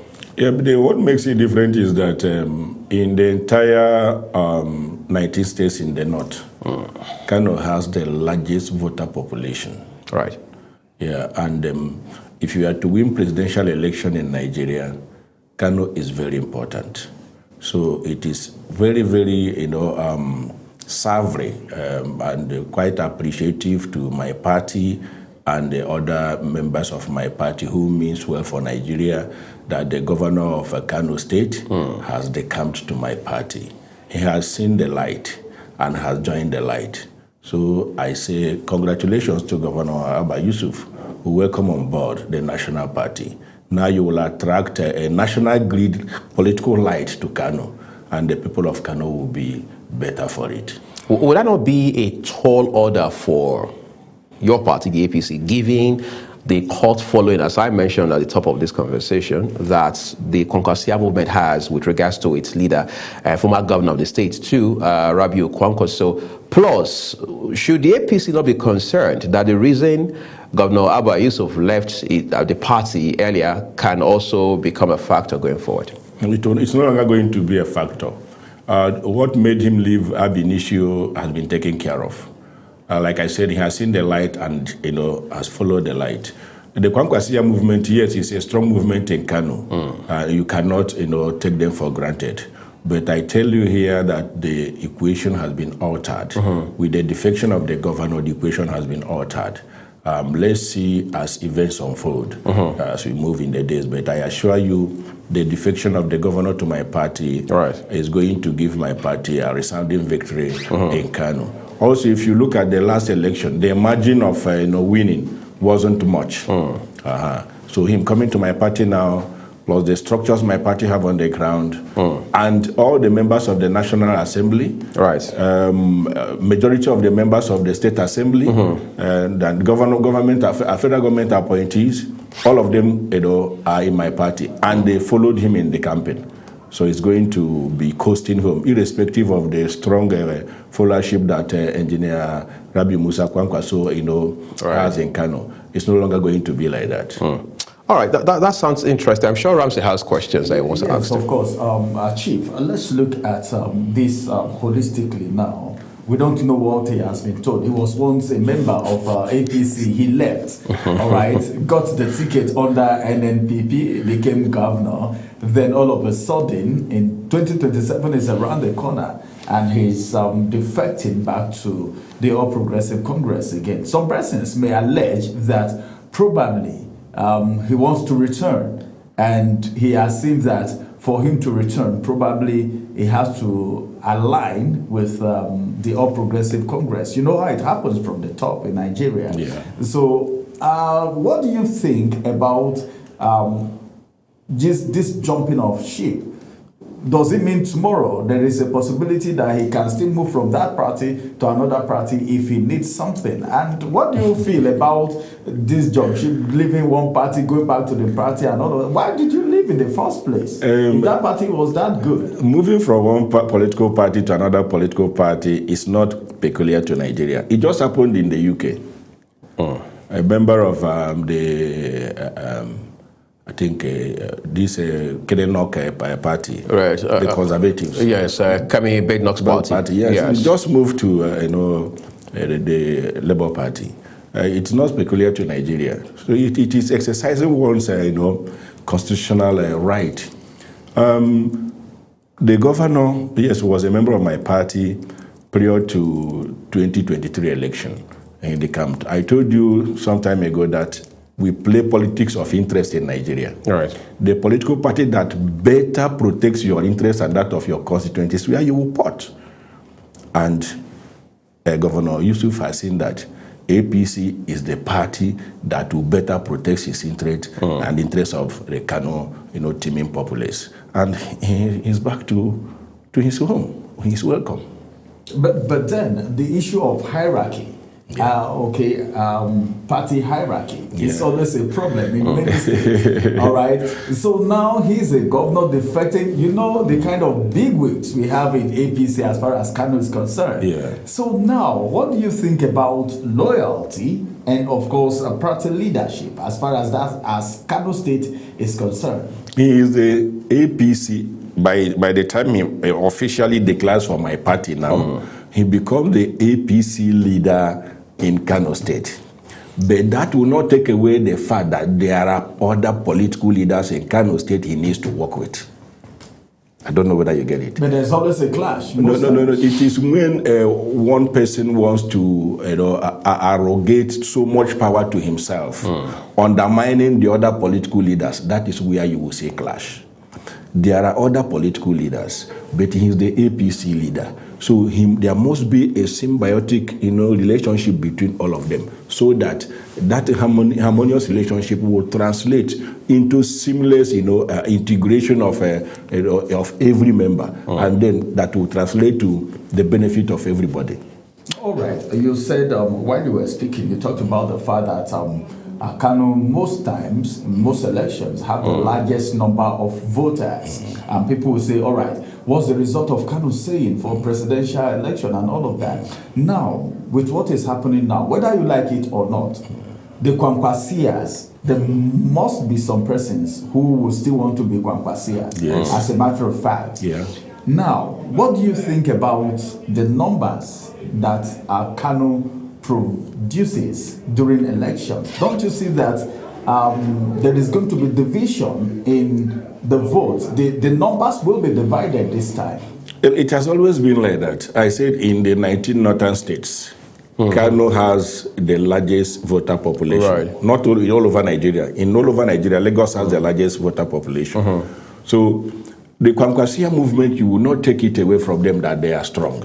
But with the defection of the governor now, the Kwankwasia movement has experienced a crack. There are many members, prominent members of the Kwankwasia movement that are following the governor. Right. Thank you. And remember, we say we play politics of interest. Yes. The person that is carrying the palm fronds is the person that the goats run after. He is the governor. He has patronages to dispense. Though those that knows that their interests or feels that the interests will be better protected by the governor, we follow the governor to the party he is going to. Right. And in terms of the vote, yes, the number of votes will no longer be like it was in 2023. Majority of the votes will come to the governor and the APC. That is what we should know about, because all major political leaders in Kano who have been issued were in AMPP are in APC now. The 3 senators in Kano are all in APC now. A majority of the members of the House of Representatives from Kano are in APC. Majority of the members in the State House of Assembly are in APC. All the 44 local government chairmen are in APC with the governor. So they are coming with their supporters and their voters. You will see it is coasting home. Yes, the Kwankwasia movement is there, but they will not make the impact, the impact they created in 2023 will no longer be there as at today, going forward to 2027. But there's a concern, Chief. Your national chairman, Professor Iwada, has been pushing a certain narrative, saying that, look, that you defected is not a guarantee of automatic tickets. That has been very clear and has been very vehement and consistent. Help us make sense of that in light of all of these defections. Yes, it doesn't guarantee automatic ticket. There's going to be primaries. You cannot shut out other aspirants. You cannot shut them. So what's the incentive for these governors defecting in that? I am coming. This is politics. You cannot shut out others. Right. Now, any other person that expresses interest to run will be allowed to run, to contest against the governor. But I assure you, everybody wants a winning team. You cannot replace a winning team. So when the governor comes and he is fortunate, has a good working relationship with other political leaders in Kano, and most of the aspirants who hitherto wanted to run might decide not to run, they might withdraw. And then it goes like that to other states. When you look at, the governor has a good working relationship with the party leaders and the political leaders in the state. Right. You will say, I don't want to waste my time and resources running against the governor. Let him complete his second term. Before Ramsey Josh writes in again, I want us to look at the issue of the fact that the deputy governor is not defecting with Governor Abba Yusuf. Do you see that as a clog in the wheel of progress in this case? I don't see that, because the deputy governor is there at the pleasure of the governor. He's just a spare tire. The person that calls the shots, whom the buck stops on his table, is the governor. So all the local government chairmen, 44 of them are with the governor. Right. Majority of the members of the House of Assembly are with the governor. The majority of the members of the National Assembly from the state are with the governor. All the senators, are with the governor. Government appointees, those that are loyal to him, are with him. The deputy governor not following the governor to defect is not a minus. All right. The issue of spare tire, there was a time in Nigeria that statement caused a lot of problems. Yes, I could remember, was it is it Ogun State? Is it Ogun or Ekiti State? I could remember a statement was made when I've forgotten his name, late now anyway, the governor, when he traveled for medical treatment and all of that, and his deputy then, now the governor, took charge, and a lot of things were said, and some persons used that word, spare tire, and it caused a lot of uproar in Nigeria. Don't you think that statement is inimical to our democracy as a nation? No, democracy as a whole, worldwide. It is not, because constitutionally, the Constitution provides that the governor must run with the deputy. And but the Constitution do not provide responsibilities for the deputy governor. Oh my God. Specific responsibilities. It is like in a vice president. Aside being the chairman of the National Economic Council, there is no other specific role provided for him in the Constitution. it is said he will perform the duties as assigned to him by the president. So the deputy governor as well performs his duties as assigned to him by the governor. That's why he said they are spare tires. All right. That statement from me. All right. One interesting, Chief. But I want us to also now look at, there's this new movement now, right, the City Boy movement, which your party believes through that special purpose vehicle, so they say, it should be able to garner at least 5 million votes going into 2027. You already have support groups all over the place. I mean, you lead a bunch of those support groups and all of that. Is this just for, as they say, the optics, or will this actually yield results as your party expects? The support groups are very critical in mobilization of votes for the parties. They are the people that interact and interface with the voters at the grassroots, and their role cannot be overemphasized. City Boy movement is doing quite well in mobilizing votes. Like my own group, the all registered APC North Progressives, we are mobilizing. So, and that was why in 2023, when people were saying election were rigged, the election was rigged, the election was, I laughed at them. Because we were everywhere. We had our people in the 186,846 polling units all over the Federation. We were everywhere. We monitored the election from the situation, the control room, and everywhere. Unlike people that we are not the only concentrated in the city centers and those kind of things. So our support groups, especially in APC, we are about 5,000 support groups in APC as of today, and still counting. All of them are mobilizing for votes for their party and our candidates. And we are going to deliver. That's interesting to say, but I want us to also now look at the fear that has been expressed by not just members of the opposition, but even by very, if you like, people with significant influence within your party. You say that from the way the APC is going, it's not enough for you to have bigwigs, including governors that come from other parties, to join your party, that this could mean an imminent implosion for the APC. I mean, if you wanted to be realistic for a second, don't you think there's some truth in that? Well, the political party is a human organization, right, run by humans as well. You cannot take away internal wranglings. We are not praying for that. But if it comes, we have the mechanism to tackle it. Do we not already have that in the APC? Internal wrangling? For now, we do not have. Well, what we have in my party now are internal sabotage. I keep saying it. We do not have opposition outside. We have opposition from within. Internal sabotage. Even some people you look up to, when you get closer to them and see what they say about our party, you begin to shudder. You understand me? So we have. So they speak from both sides of their lips. Thank you very much. We have internal sabotage, and I have said it time and again. I've made presentations to the powers that be. We need to do something to tackle it. Internal sabotage. That is what we need to tackle. So you don't fear an implosion happening on account of all of these developments? I am not envisaging an implosion, but should it happen, we have an internal mechanism to handle it. But internal sabotage is what I am, not comfortable with, especially with some states. Their governors are not treating members of our party very well. Some states governors who are members of our party are not treating our party members well. And our party members are disgruntled. They are not happy. They are embittered. Even in this e-membership registration that we are doing, some states where we have governors, they feel reluctant to go and register. You ask them why, they say the way the governor is treating members of our party. And it is high time my party, NWC, looks into this matter and tackles it. The way some governors of my party are treating members of the party in their states, it's not encouraging at all. So are you categorically saying such governors are sabotaging the efforts of the APC? That is what it means. That is what it implies. Because when you are in partisan democracy, it is majority that counts. Only you cannot do anything. Only you. It is the members that will help you to galvanize and mobilize for votes. It is the members that are your full soldiers. When you look down on members, you concentrate on yourself. You are everywhere. This you, only you. When it gets to the election, go and do it now. Even when only you provide for mobilization or whatever, the people will sit back.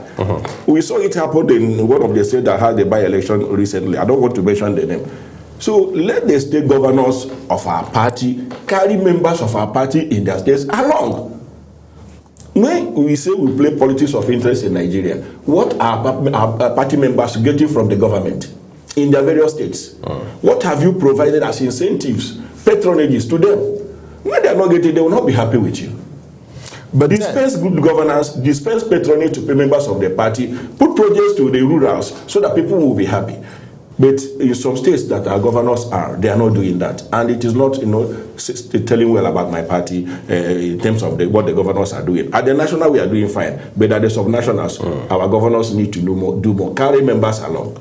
But you just talked about the fact that the governors are leaders of the party in these various states. Yeah. Then, if situations like this, is up, what are the political leaders of the state? Don't you think they can also do something about it? Because the governor may feel he's doing his best.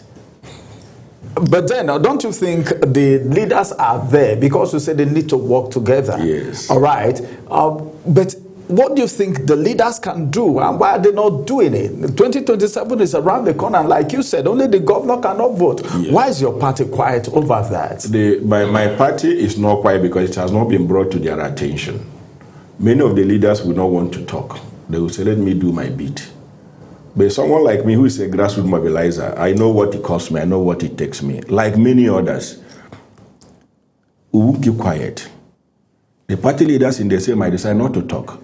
I don't want to mention names of some of the states because it will not, it is not good. But the governor should carry everybody along. Dispense patronage to party leaders and members of the party. Let people have a sense of belonging. I don't want to mention names of states. This e-registration going on now, that my party is carrying on. Some states, the results are not encouraging. You tell party leaders, go back to your wards, go and do this. They will look at you and laugh. How do you want me to go back to my ward and go and do it? What have you done for me that will move me to go to my ward, to go and mobilize people to come and register? But if you have been dispensing patronage, you carry people along, and then you side projects in the rurals, people will be happy. You don't need to, urge them to go and do what they're supposed to do. Like I said, in 2021, when we did the certification, in my ward, I carried out the project myself. I did it in my ward. My ward has 16 polling units. I single-handedly bankrolted it. President Tinubu is the leader of the party, apparently. With regards to this issue, which visibly you are bothered about, what's he doing to tackle it? Because leadership has to flow from the top, apparently. It has not gotten to his attention. If I'm not saying it now, you will not know. Why? It has not gotten to his attention. There is channels of conveying messages and information, channels of communication. I don't think Mr. President is aware. And at times too, you see Mr. President, upbraiding the governors. You should do more for the state. Do more. Replicate what I'm doing at the national, at the subnational level. It encompasses both carrying party leaders and members along. I want us to look at another very important issue, Chief. Right? This, again, borders squarely on your party, the APC, and 2027 election. Minister of Culture, Tourism, and Creative Economy, Nachu Musawa, says that if the APC as a political party does not have another Muslim in 2027, as far as the APC presidential ticket is concerned, it could hurt your party. Talk to us about what the import is and the implications of this statement. Her statement, I quite believe her statement. Religion plays a very big role in Nigeria's partisan politics. And if you go to the north, especially northeast and northwest, right, they are predominantly Muslims. We have Christians, yes, but you cannot compare their number to that of the Muslims there. And every candidate running for an election wants to win, not just to be on the ballot or to enrich your CV.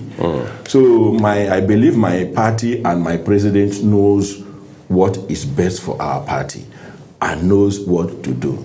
To me, as an individual, I support, he retains the candidature of the vice president, so that we win election. If we use a Christian northerner, that means even from the northeast or northwest, the predominant Muslims will not want to vote for our party.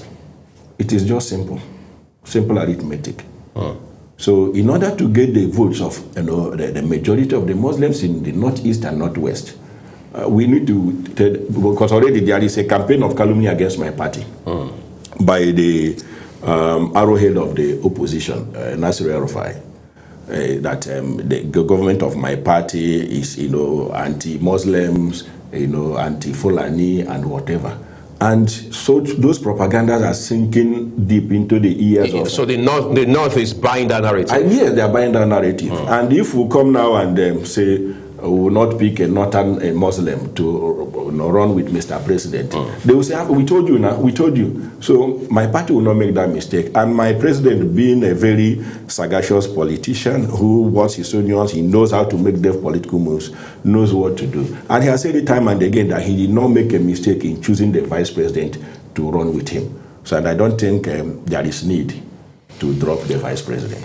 All right. As it is right now, the issue of religion, tribe, and culture have played a very significant role as far as politics in Nigeria is concerned. But some people are saying that's not the best way to go because sometimes it undermines capacity, But looking at this scenario now, come 2027, you say something like, even if it's a Christian, all right, from that axis, provided it's not of the other religion, it's not a Muslim, it's going to affect votes to an extent.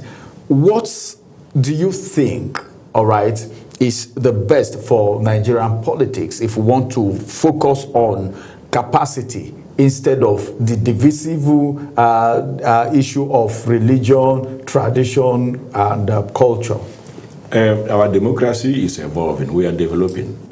We'll give you time for us to get to, develop to that level that religion and tribe will no longer play a role in our, body politic. But presently, you cannot take it away. It plays a very vital role in election, in determining election results, in determining who wins and who loses, especially when it has to be national election. By national election, I mean presidential election. You cannot wish it away. Chief, our people say there is no smoke without fire. The issue, the narrative around Vice President Kashim Shettima being dropped ahead of 2027 is nothing new. It didn't start this year. We had seen all of those elements last year. There was, your party put up an engagement in Gombe. We saw what happened in this regard again, and things like that. But let's now talk about what will be the variables, if you will, driving this talk about will he be dropped, will he not be dropped. This cannot just be an isolated issue, can it? I believe it is a merchant of, how do I put it, profiteers and merchants of, crisis. They are the ones, stoking this, putting this to public fora to create disaffection between the president and the vice president and between the supporters of both. The vice president has never come out to say, I am marginalized. Do we expect him to do that? I am coming, yes. He has never come out to say either overtly or covertly that I am marginalized by Mr. President. We have seen Mr. President delegate responsibilities to the vice president time and again, unlike what we witnessed in previous regimes. So people imputing that the vice president will be dropped, there is disaffection between Mr. President and the vice president, all those things are, propaganda. To me, they are propaganda. They are not founded. Until such a time we will see the vice president comes out to say, look at what has been done to me, this, that. Or someone very close to the vice president comes out to say that. We have not seen it happen. And Mr. President has not said. Mr. President has always confirmed and reconfirmed his implicit confidence in Mr. Vice President. Time and again, openly. He does it. But politicians always do that. For example, in Edo State, Shomele had an issue with his estranged political godson, Godwin Obaseki, the former governor of the state. While they were both at each other's throats, these two gentlemen, again and again and again, denied that there was bad blood between them until when things came to a head in 2020. You said Oshomole. Oshomole is not President Bola Ahmed Tinubu. But is that not a universal characteristic of politicians in Nigeria? It is not. It is not. Mr. President is that kind of person that when he takes a stand, he doesn't hide. He makes his stand known. he makes his stand known. So he's not one that is given to, saying this now to you and going to do the other. He doesn't do that. He has time and again, reaffirmed his confidence in the vice president. And I take it like that. Should it, I mean, with a big if now, just painting a scenario, that the president was going to drop his vice going into 2027, and he decides to pick another Muslim, like Minister Musawa is suggesting now or recommending, even though we know there are also speculations that somebody that pops up in this list, should he drop Vice President Kashif Shettima, is the former Speaker of the House of Representatives, all right, talking about Yakubu Dogara now. Will it do your party any blow? Will it put your party in a disadvantage in any way? I mean, should he drop Mr. Kashif Shettima to pick another Muslim? Dogara is not a Muslim. Dogara is a Christian. That's the point I'm making, because that's the basis on which the minister is saying that, look, you can't afford to drop that's what another Muslim. I said it here, a while ago.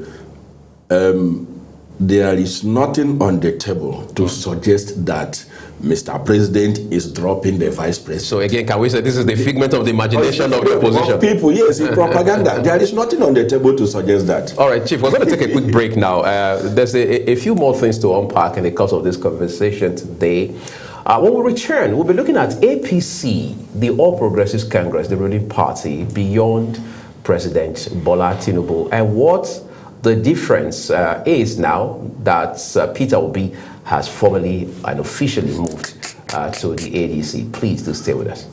Wake up with Global Morning, your daily guide to what's happening and making the rounds. We delve into headlines, newspaper reviews, spot-on analysis, policies, current events, real talk, real issues that affect us all. From the latest trends to the debate, every topic, every angle, Global Morning is where it all starts.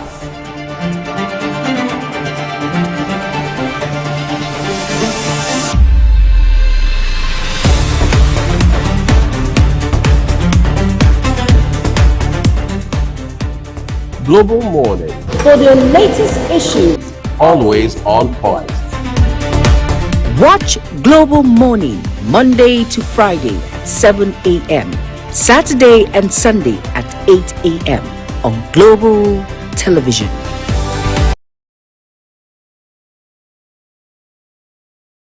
All right, I understand that Ramsey wants to start it also on this second segment of the conversation. Yes, of course. Let's look at the All Progressive Congress and their oppositions, even though sometimes they will tell you, if we don't have opposition, then we won't feel good. And APC chieftain have told me on one of my programs that they want opposition, but they are not getting the kind of opposition they want. Because I was asking him if he doesn't think that Nigeria is moving towards one-party system. Now, let's get to talk about Peter Obi as a person now, his movement from the Labour Party to ADC. That is forming a formidable force alongside with the big wigs that are there. I want to take you back a little bit to what happened in 2023. What gave the Labour Party prominence in 2023 was the arrival of Peter Obi in that party and the obedient movement, which some people will tell you have come to stay, whether you like it or not. It gave the All Progressive Congress a run for their money in 2023, all right? Now, what do you think about the person of Peter Obi in ADC and, of course, in connection, because they are forming alliance right now. You know, the people that are there, the David Marks of this world, the Atikus of this world, you know, the El Rufais of this world, and now Peter Obi. So what do you think about ADC as an APC chieftain? Well, I welcome ADC as an opposition political party, and I encourage them to keep doing what they are doing, because you cannot take it away from them, but they do not pose any threat to the APC. You did mention of Peter Obi and the obedient movement. If you will recall, the people that gave the obedient movement the vista, and the support that we saw in 2023 are in APC now. Majority of them are in APC. So it's no longer going to be like that. It's no longer going to be like that. And we are watching them. Let's see how, who will emerge their presidential candidate. Then we now know what to do. We have our cards, we have our facts and figures, we have all what it takes, to deliver the result to our party. ADC is not a threat to us. It's all about strategy. Yes. As a matter of fact, it's all about strategy. Are you thinking that the person who to emerge as a presidential candidate will be a problem in ADC? Is that what you are indirectly trying to say? Let me put it this way, because majority of the leaders there have presidential ambition. His Excellency Atiku Abubakar wants to run. His Excellency Chibuike Amechi wants to run. His Excellency Peter Obi wants to run. And who are the other? All of them want to run. Then Emeka Nwajuba wants to run. I don't know whether you get me. All right. And no one... As the former Minister of State for Education. Yeah, wants to run. So let's watch and see how they conduct their affairs and who emerges their presidential candidate. And we'll take it off from there. Okay, I think Ramsey is not exhausted yet. Right. As it is right now, okay, for every election, there is this tension. Okay, what are the things that could pose as a tension for APC in 2027? Now you said no opposition. You're not worried about the opposition. We have is APC itself, our members, and the way some governors are conducting, governance in their states, not carrying party members along. That is the problem APC have now, and I believe as we progress towards a 2027 election, things will be done to take care of such situations so that everybody will be in sync and in unison, to work for our party. So the position we have is within ourselves. Within yourself. Amongst so indirectly, the tension now is possible sabotage in 2027. It's happening already. That's why I did voice it out now that some of our governors are not doing well for our party members in their states. Who are these governors? I don't need to mention their names. Is it possible to resolve such a situation? I mean, tackle such a, because it's very disturbing for a party that is just not far flung from, the general election cycle. Is this something that can be resolved without the intervention of President Tinubu, or are you confident of your mechanism? I am confident of our internal, dispute or resolving mechanism. I'm very confident. And again, at the national level too, there are things Mr. President needs to do to some of our party stakeholders who they sacrificed their blood, their life, their resources, in the 2023 election, and are still doing more, defending, promoting, propagating the policies of the government and ideas of our party. Those people too, something needs to be done to carry them along in governance. Some are well read, very qualified, they have electoral value, they have street credibility, they have clout, they can deliver on assignments, and they have a lot to offer, contribute to national development. Those people should be accommodated at the national level. So I believe as we progress towards 2027, Mr. President knows what to do at the national level. Let our governors do their own too at the subnational level.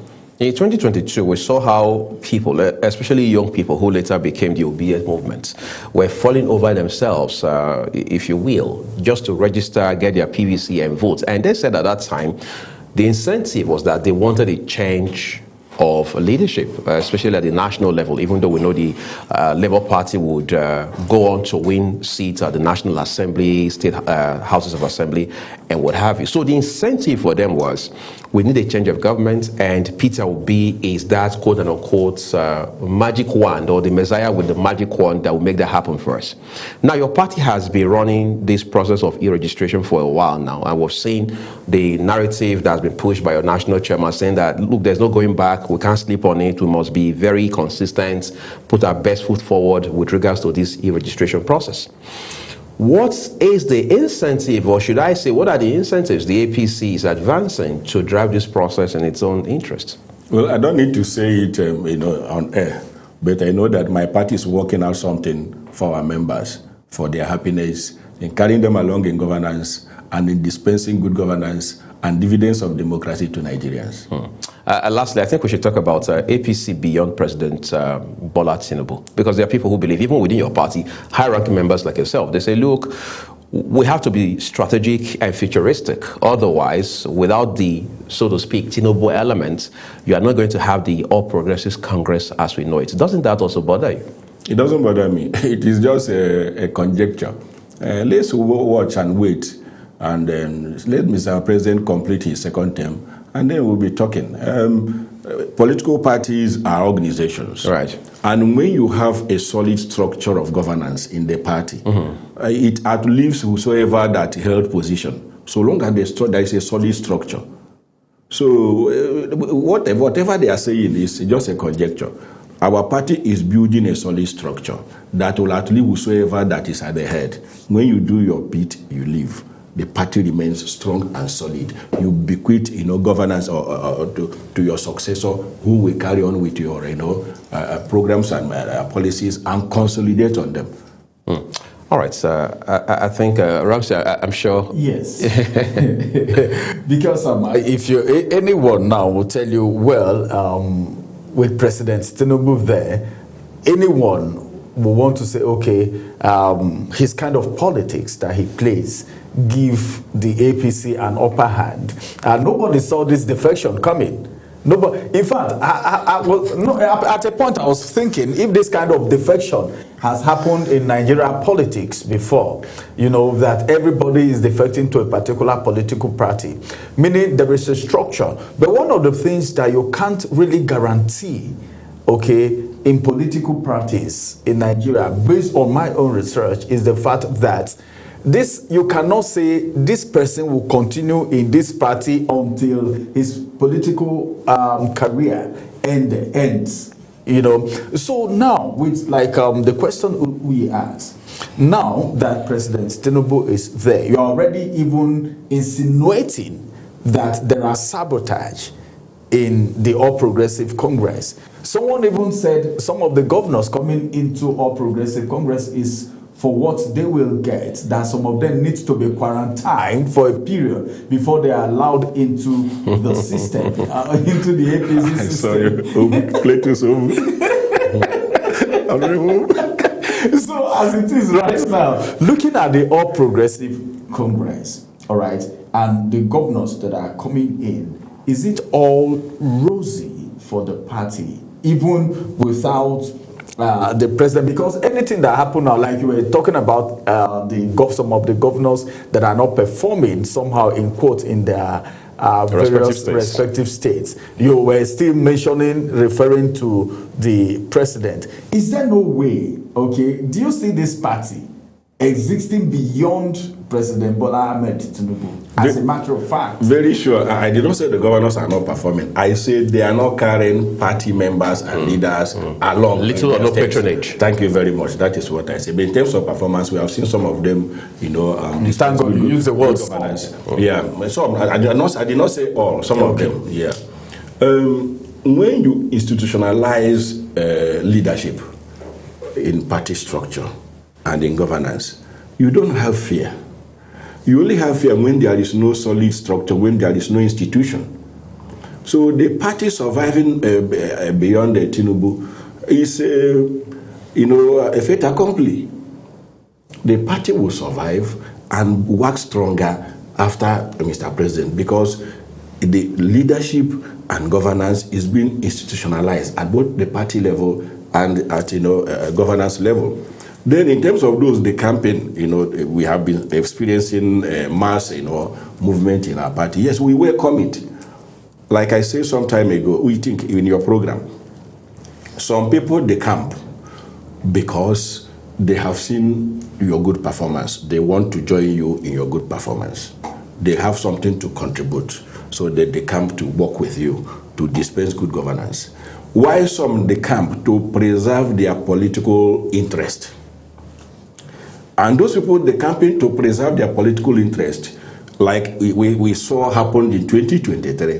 When they come, during the election, they'll tell you, vote for me and vote for presidential candidate of your choice. We saw it happen. And we are seeing it again. So that's why I say my party should be cautious. Yes, we welcome everybody that is coming in, but let us put, mechanisms in place to tackle internal sabotage. Incidentally, it appears that's the much we'll be able to take on this conversation.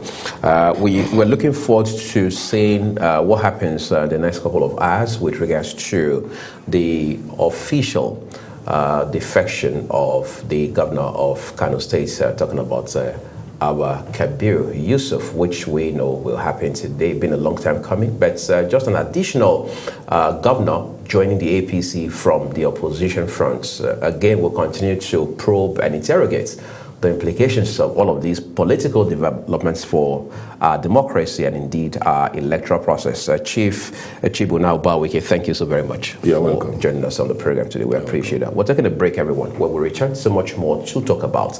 Please do stay with us. Wake up with Global Morning, your daily guide to what's happening and making the rounds. We delve into headlines, newspaper reviews, spot-on analysis, policies, current events, real talk, real issues that affect us all. From the latest trends to the debate, every topic, every angle, Global Morning is where it all starts.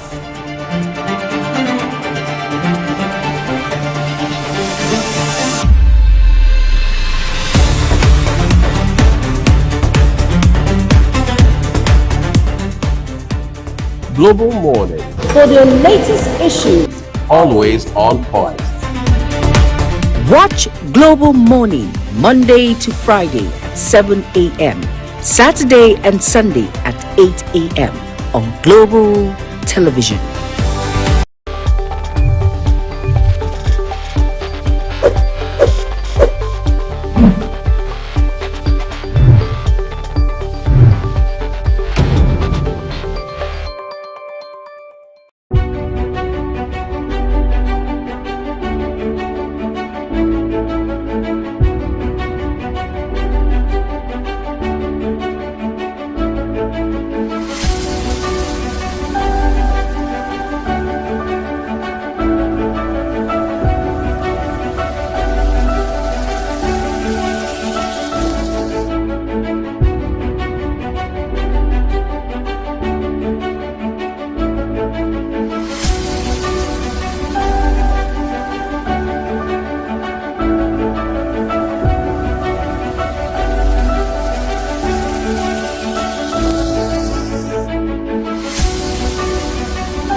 Of course, that was an intensive conversation right there with Chief. And, well, the All Progressive Congress seems to be all ready for 2027. But then, with the presence of saboteurs and, of course, some governors not carrying their members along, I think that may be posing some form of problems in 2027, even before 2027, because the governors alone can't do it.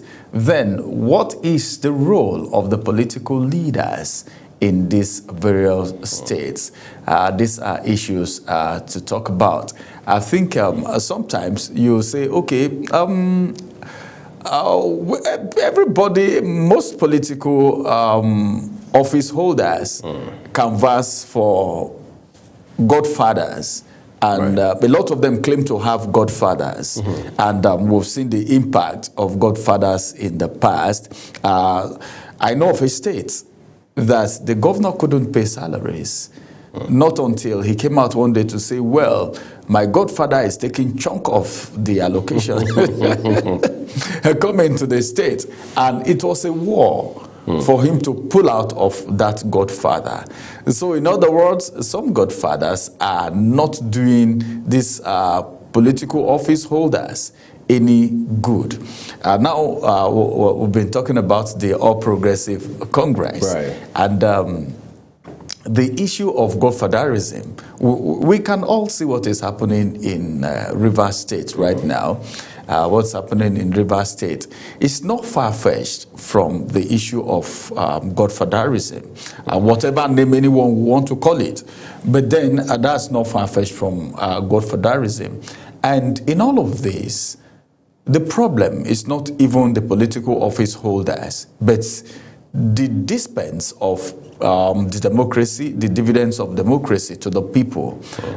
Because these people in governance, a lot is expected from them, but a majority of them seem not to be meeting up because of all this trouble. Tell me, when did the Rivers State governor settle down, okay, to really govern the state? All of this coming as a result of godfatherism.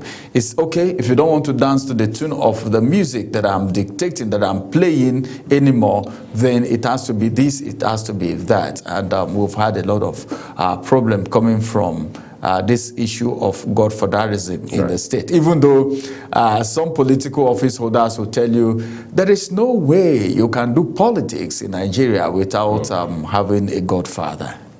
It's interesting. I think we need to lay a bit of a foundation for all of this. First of all, where is this idea of godfatherism or godfather coming from? It is on the basis of, largely speaking, the fact that in life somebody has to, quote and unquote, take you by the hand. Somebody has to give you a ladder to climb on. Somebody has to give you a shoulder to lean on. Somebody has to give you support. Somebody has to walk you through the process, make resources available to you. I mean, just expose you to the political space, all right? But more importantly, the underpinning factor, which is very fundamental, is the intention behind such an action. Why does an outgoing governor need Ramsey or Uyi to succeed him? Is it because he's convinced, he's genuinely persuaded that one of these two gentlemen will be able to carry on from where I'm leaving off? Because he believes that they will elevate leadership, they will bring higher level of excellence after he leaves office? Is that the reason? Is that the motive? Is that what motivates him? The sadly so answer is a capital no in the case of Nigeria in most cases, because what you find is the governor leaving office just needs a stooge. He needs something like a second fiddle. He needs somebody that will be subservient to him, somebody that will be at his beck and call. We heard a few years ago in this country where a former governor will fly into his states at the end of every month or every time allocation came through, just to know exactly what came in, what chunk of it he was going to get, and then what he would leave for his boy, as he then was, the governor, to run the states. And the question is, can you run a state like that and expect that state to stand on one leg? Let's not even talk about both legs. That's number one. Number two is, we have heard politicians and political analysts say that it will be foolhardy, it will be living in fool's paradise, it will be naive of anyone, whether you're a politician or not, to expect that there won't be godfatherism. In fact, they won't tell you that in the US there's godfatherism. The difference is just one, the nomenclature, in which case they say it is the establishment. The second is, well, the modus operandi is different from what we have back at home. Ours is a bit more indigenous to us, which is understandable. But how is it that every time you have this godfather, godson issue, it results in a very nasty fight where, as they say, when two elephants fight, the grass suffers? I mean, you just brilliantly mentioned Rivers State a while ago. We saw Edo State.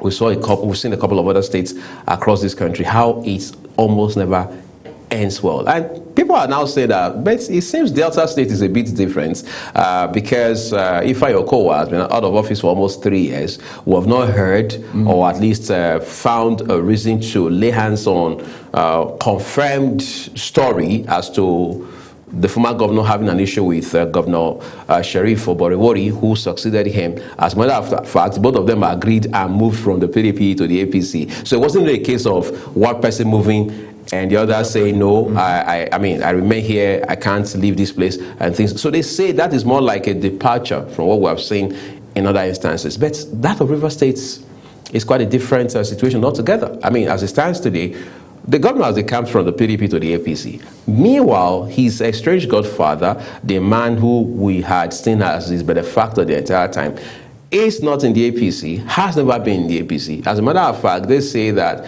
he's no longer a bona fide member of even the PDP because he's seen by a faction of that party as someone who has been suspended. So that shows to you how bitter, how much of bitter politics can be introduced to the polity or to even the leadership of political parties on account of this godfatherism. So the question on the final note is, should we abolish godfatherism? Should we be having conversations around why we must end godfatherism? Or should the effort be channeled towards redefining how godfatherism should be in such a way that it will serve the interest of the larger majority? I think redefining will go for me. Redefining, because of a truth. Mentorship is something that, all right, has been, and we've seen how mentorship have helped people. But then, looking at it from the area of politics, it's because of the way these games are being played. All right, the selfishness that is coming in, the greed that is coming in, the I must take all. If not, in a situation, in an ideal situation, where there is need, okay, a mindset of continuity, like you said. If a governor wants to leave office, there's nothing bad to say, okay, I'm leaving now as a governor. Let me work for my deputy, who has been with me all the time. Just like Chief said a while ago, that in the Constitution, their roles are not really spelled out, but then they work as a neck for the head, which is the governor, their principles.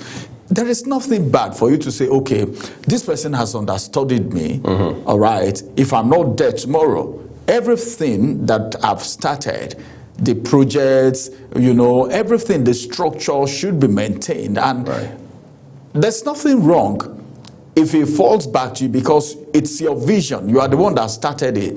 You know it's better than him. So there is nothing bad if he falls back to you to say, this, we are hooked at this point. What do you think we should do? Because you started this. It's not a bad idea. But the issue of coming out to say, all right, these are what you need to do and what you are not to do, as though you are still the governor of the state, or maybe the senator or whatever it is. Godfatherism is not just among governors alone. Don't be surprised that even at the council level, there are still godfathers. If not until recently that local government, I don't know, I don't want to say full autonomy because I don't know how full that autonomy is. If not now that local government are beginning to have some level of autonomy. Before now, the governor decide who to be even a local government council chairman. And at a point, we had caretaker chairmen all through. You know, all through their tenure, they would conduct election to have people in these offices. This is bad. All right. So if godfatherism in Nigeria can be redefined, it's going to go a long way helping us. It's going to help political office holders and all of that. That's what I think. You know? Okay. We'll share a few more thoughts with you about some of these developing stories in a bit, but that will be after the short break when we also come back to wrap up the program for you. Do stay with us. Wake up with Global Morning, your daily guide to what's happening and making the rounds. We delve into headlines, newspaper reviews, spot-on analysis, policies, current events, real talk, real issues that affect us all. From the latest trends to the debate, every topic, every angle, Global Morning is where it all starts.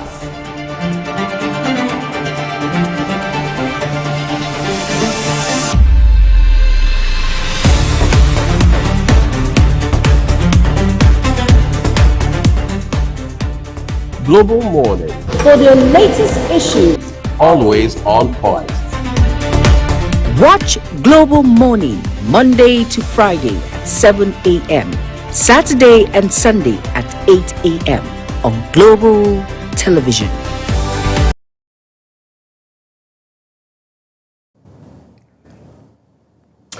As the 2027 general election inches closer by the day, it is the hope of many Nigerians, I should say most Nigerians, that the narrative around agenda will shift very significantly from what we had seen the entire time. Usually the tradition is such that you hear about things like roads, you hear about power, you hear about what else, education and health, you hear about the economy and attracting foreign direct investments and what have you. And most times after 4 years or 8 years, as the case may be, at the federal and even subnational levels, you see little or none of those promises coming to fruition. Power, for example, is one of the issues that readily would come to mind in this regard. Since 1999, politicians have campaigned across political divides with power.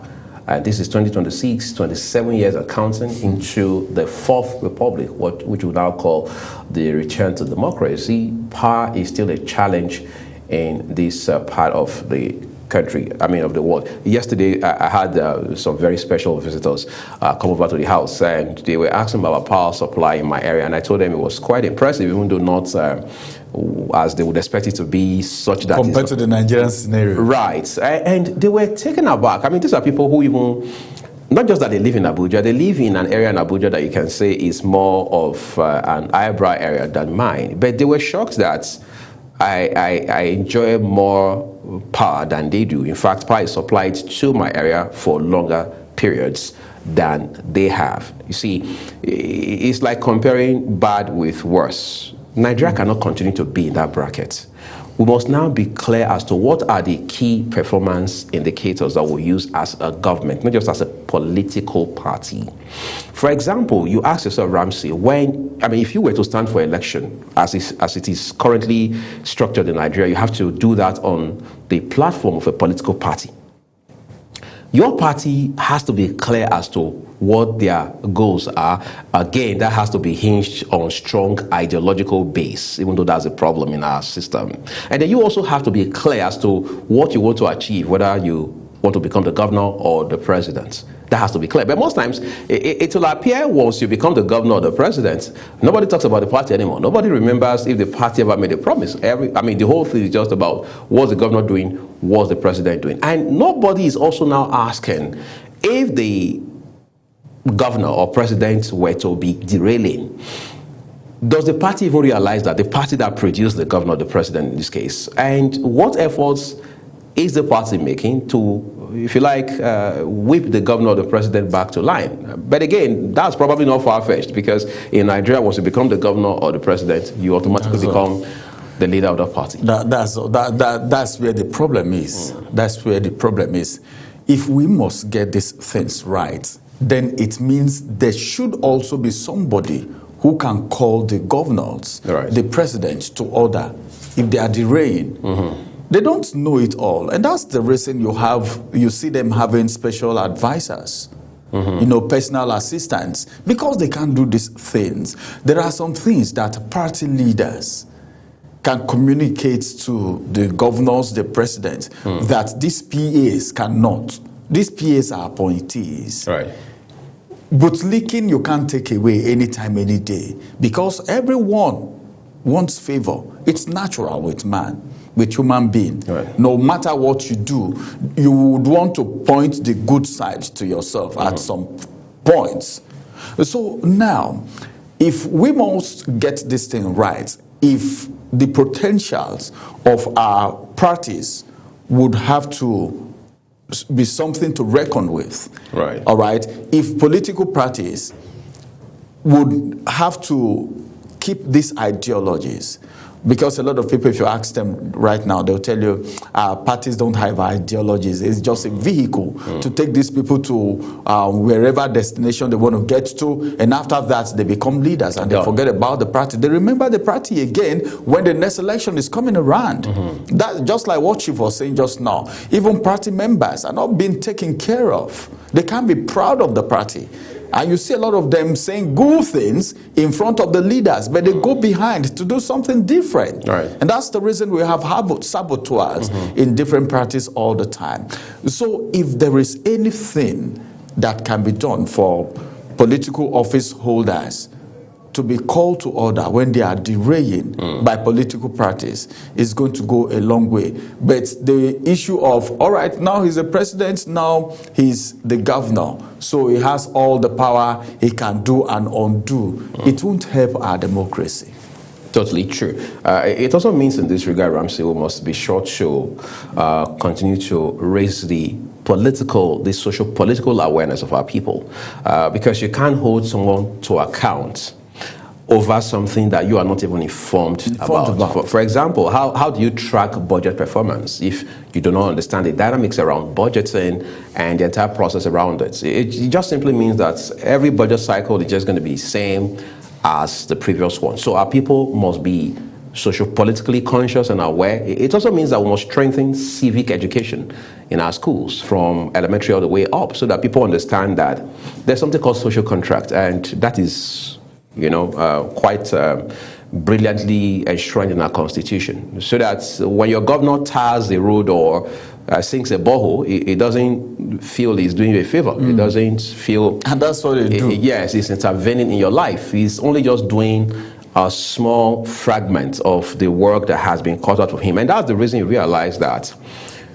a lot of people, even those who disagree with the president on some levels, will tell you that, look, this president was very clear coming to office, saying that I do not ask for pity, I'm not ignorant of the job that has been cut out for me. I asked for this job and now I have it, and I've got to do it with all I have. That's what leadership should be, whether in the public or in the private space. Of course, we'll continue to also interrogate and track those issues for you here on Global Morning and across all of our other programs. For today, this is our package for you on Global Morning. I would like to say a big thank you to you for watching. Also reminding you that the views of our guests across all of our programs, including here, their opinions. I am Uji Agumofwebe. I am Ramsey Enoch Agbo. Many thanks for joining us.